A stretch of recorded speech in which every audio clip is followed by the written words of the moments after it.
Hi guys, Lindsay here with Storybook Family Farm. So I normally try to really focus on the positives of life on this channel and just in my life in general and in society and point out the good. But with pointing out the good, you have to acknowledge that there is bad. There can't be light without dark. And if there wasn't darkness, there'd be no need for light. So in saying that, I want to have kind of like a come to Jesus meeting with you guys of what is wrong with the world right now and how we can fix it. Because for every problem, I do believe that there is a solution, and it's kind of a big deal as to the ways in which humanity has been run for a while now and the way that the collective has been going. And it's very much disconnected with the way that we were supposed to live. So I think that in the modern world, it is kind of a big deal about trash.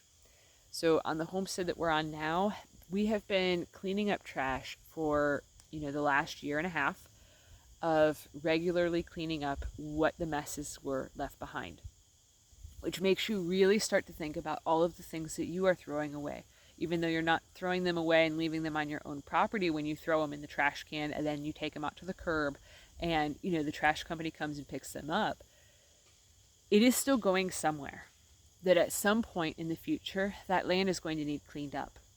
At least I think it will be. The rate at which humanity keeps repopulating itself, we are eventually going to run out of space to throw trash. We also are creating so much more trash than what any other period of humanity has ever done, that we're taking up really valuable land to basically turn it into giant hazardous waste zones of nothing positive could ever come from them spaces because, well, plastic doesn't really break down.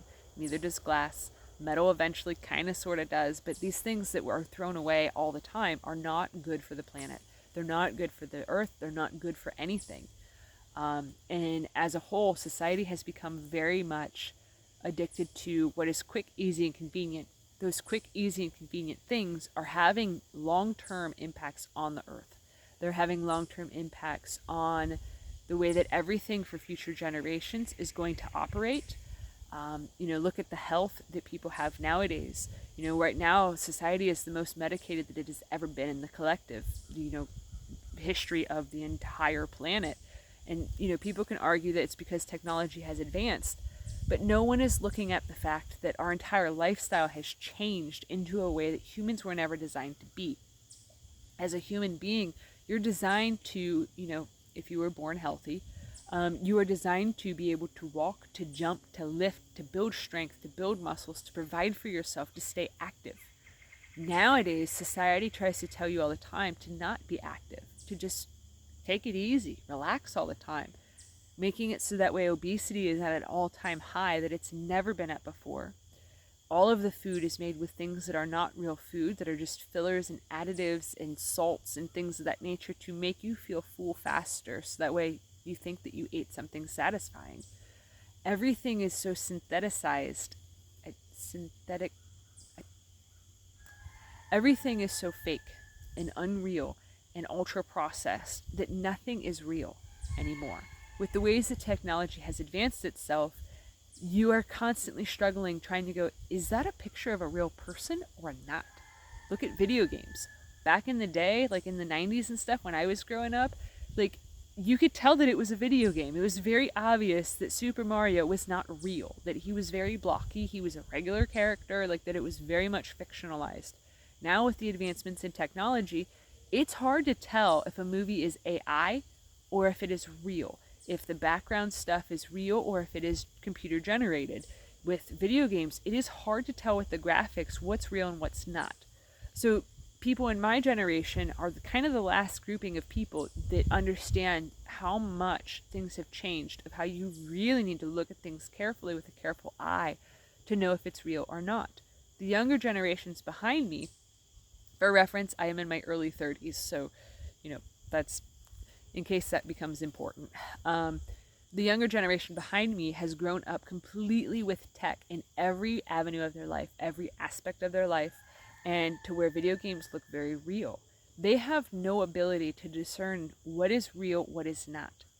They don't understand that real things take time, that working with your hands, you aren't instantly an expert, that it's not like a video game, how you can just buy an upgrade and then make it so that way you're a much faster, better, stronger player, to make it so that way you can, advance faster. That it's life is very much more like old school video games, as to where you have to actually work hard to get better at it, to then make it past the hard levels, to get past the big bosses. You couldn't just download a super special code that you found on the internet to make it so you bypassed all of the hard things. Which, in saying that, because that is how a lot of younger people have grown up, is to, if you have enough money, you can just throw at a problem and it'll be fixed for you. It makes it so then that way they have the ability to not work hard, to where they essentially will just go, things are difficult, things are hard, so I'm just going to throw money at it, and somebody else, somewhere else, something else can fix it. Which, short term, yeah, that kind of works. Like for us, when we had to put a new roof on the house, we didn't have the skill set to put a new roof on there. It's also really high up, and it's a very steep roof. So we paid somebody, which works. It's perfectly fine to do. However, in 20, 30 years, when people that are, in their 40s that are contractors are retiring, there's not going to be very much people beyond that, behind them, that are actually able to do the work, because everybody's so used to just outsourcing everything. Maybe they'll just 3D print roofs. I don't know. I don't know what the future holds for that. But it is very concerning to me how disconnected people are from their physical settings around them. I am a very much big believer in that we are having a physical life for a reason, and that is to be physically active, to be physically present. The modern society now is basically constantly trying to get you to go on autopilot mode, where you're just sort of floating through life, oblivious to anything really important around you, and to where you're just plugged into a virtual reality all of the time, so that way you can't see the magic of what is in the physical realm. I do believe that we are spiritual beings that are having a physical experience. I think that we are having a physical experience in this lifetime for purpose, that it's not to immediately enter into another realm, shut the physical realm off, and enter into another realm to where we are just essentially in a dreamlike state all the time. Because if that was the purpose of life, we would have just stayed as spiritual bodies. We would not have come into physical form to have a physical existence. So one of the biggest things that I think is a really big problem with the world right now is how disconnected younger folks are with their food. So, I primarily pick on younger people because that's my experience as being in my early 30s, of seeing the generation beyond us, and being able to see like my parents' generation and people that are older than us. It also helps too that with selling products at farmers markets, that I am introduced to a whole big broad range of demographics of different people from different social settings, different economic settings, and just different life settings in general. But I think one of the biggest things that is wrong with humanity right now and with society is that there is such a disconnect with food and how things actually operate, that it is dangerous. We've lost so much of a connection with the earth that it's not even funny anymore. Most kids, when I was a kid, could recognize a maple tree by the leaf. Even Canada, I mean, that's easy. Just look at the flag. If you don't remember what a maple leaf looks like, just picture Canada's flag. Like, it's very easy to point out. Nowadays, kids don't even know what a maple tree looks like. They don't realize that syrup actually comes from trees. They think it comes from an Aunt Jemima bottle or whatever bottle that it is. People don't understand how to get real things, how to create something that is real. And that is dangerous, I think, because there's a lot of skill sets that are getting lost due to, there's a bug flying around my face, due to the modern conveniences that are readily available for all of us. If something were to happen that made it so that way the microwaves didn't work, there'd be a lot of people starving because they don't know how to cut up a vegetable and actually cook it. People don't understand, which I've never understood this as to how people can't grasp this, but a lot of people don't register in their mind when they're picking up meat from a grocery store that an animal had to be born, be raised, be butchered, so that way you could have that meat. It's just like, yeah, it's meat. They don't realize they're disconnected from the fact that, that the animal had a life, had thoughts, had feelings, had emotions, had all these things going on with it, and then it was killed so that way you can eat it. Because a lot of times I think that if people understood what went into growing their own food, raising their food, or, just the whole process of it, people would become a lot less wasteful, which would circle back to the whole first issue of there's too much trash. If people understood how easy it is to take care of themselves, they wouldn't be giving away so much power to other people. If people knew how cheap it was to grow your own food, they would not be spending bukus of dollars on, little snack packs of fruit that are very expensive, or different things that are all these convenience items. You can look at somebody that homesteads and go, wow, that's a lot of time. That's a lot of work that they put into it.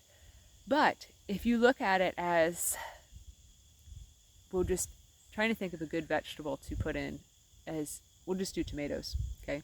If you look at a jar of tomato sauce at the store, of spaghetti sauce, we'll just say it's $5 for a jar that's like 20 something ounces of tomato sauce, and it's $5 for that jar of sauce. You could go, okay, yeah, cool, $5, that's a cheap, easy meal that we're going to get from that jar. Or you could look at a homesteader and go, man, they had to grow the tomatoes to do that, and then they had to turn it into sauce, and then they had to process that sauce. That's too much work. I'm not doing that. But in reality, to get that amount of sauce, it would cost a few cents for a homesteader to do that, whereas you just spent $5 on buying a jar of sauce that creates one jar of sauce one time, that all of the packaging has to then be thrown away, which is essentially poisoning the planet, and it's not renewable at all. Whereas when you are a homesteader that are growing your own food, one tomato plant is going to make far more than just one batch of sauce, one jar of sauce. It's going to make more than that. So it's going to cost you a few cents to do that, and it's going to cost you some time. There is time involved whenever you're buying food from the grocery store, because you had to go, you had to get up, you had to leave your home, if you don't work from home, you had to leave your home, you had to go work at a job that you most likely do not like, so then that way you could afford to buy that food. You're going to work still for half an hour or whatever to make enough money to pay for the gas for you to get to the store, to then buy the sauce, to then buy the pasta, to buy all the stuff that you need for it. Whereas someone like me, I can just put in a few hours of work throughout the entire summer to then have an entire year's worth of sauce for free. There's a big difference there. It's all work. It's just, what are you working for? Because no matter what, you're working for your food. It's just, are you working to make somebody else money and make yourself money, so then that way you can further problems by creating a lot more waste that then has to be thrown out.